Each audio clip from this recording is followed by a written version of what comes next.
EVM और VVPAT को लेकर एक महत्वपूर्ण फैसला आज सुप्रीम कोर्ट की 2 सदस्यीय बेंच ने सुनाया है।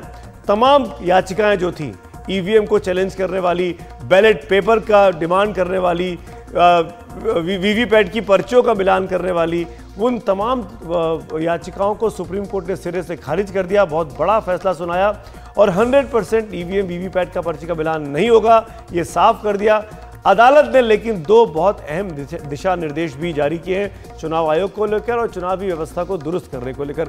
क्या हुआ सुप्रीम कोर्ट में, क्योंकि ये बड़ा फैसला है, पहले इस पर फोकस करते हैं और फिर दूसरे दौर के मतदान का विश्लेषण करेंगे।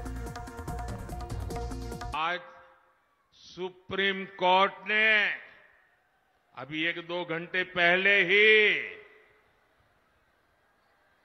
मतपेटियों को लूटने का इरादा रखने वालों को ऐसा गहरा झटका दिया है, ऐसा गहरा झटका दिया है कि उनके सारे सपने चूर चूर हो गए हैं।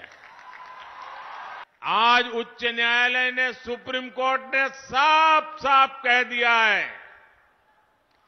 कि बैलेट पेपर वाला पुराना दौर वापस लौट करके नहीं आएगा। ज्यादा बड़े बिहार के अररिया में भाषण दे रहे प्रधानमंत्री ने सुप्रीम कोर्ट का फैसला आते ही विपक्ष को घेरने में देर नहीं की। दूसरे दौर की वोटिंग के बीच सुप्रीम कोर्ट ने वो सारी याचिकाएं खारिज कर दी जिनमें ईवीएम वीवीपैट के 100% मिलान की मांग की गई थी। बैलेट पेपर से चुनाव करने की अर्जी भी खारिज कर दी।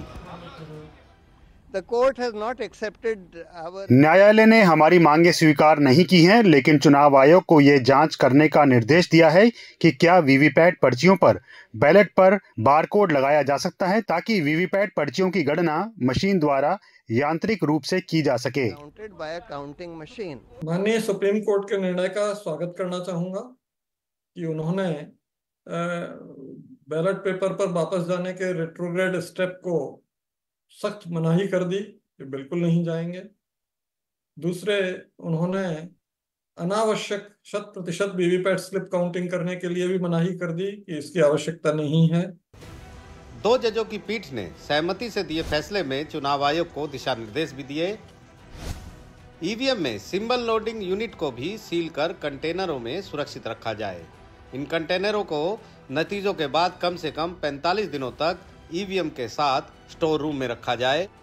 अगर परिणाम घोषित होने के 7 दिनों के भीतर उम्मीदवार नंबर 2 और 3 लिखित अनुरोध करते हैं तो ईवीएम के निर्माताओं के इंजीनियरों की एक टीम द्वारा जांच की जाएगी। इसका खर्च शिकायतकर्ता उम्मीदवार देगा। ईवीएम से छेड़छाड़ पाए जाने पर यह खर्चा वापस किया जाएगा। अदालत ने चुनाव आयोग से वोटों की पर्चियों की गिनती के लिए इलेक्ट्रॉनिक मशीन और चुनाव चिन्ह के साथ साथ प्रत्येक पार्टी के लिए एक बार कोड के सुझाव की भी जांच करने को कहा है। इतना ही नहीं, सुप्रीम कोर्ट ने याचिकाकर्ताओं पर ही सवाल उठाते हुए कहा है कि अब ईवीएम विवाद को विराम देना चाहिए। हालांकि कांग्रेस ने कहा कि वो चुनाव में भरोसा जगाने के लिए वीवीपैट के ज्यादा इस्तेमाल को लेकर राजनीतिक मुहिम जारी रखेगी। फिलहाल 2024 के लोकसभा चुनाव के लिए ईवीएम का ये मुद्दा सुप्रीम कोर्ट ने बंद कर दिया है, लेकिन ईवीएम को लेकर ये लड़ाई अभी पूरी तरह थमी नहीं है। अब इंतजार ईवीएम वीवीपैट को लेकर लड़ाई के अगले दौर का रहेगा। नई दिल्ली से नीता शर्मा और कमलकांत के साथ आशीष भार्गव, एनडीटीवी इंडिया।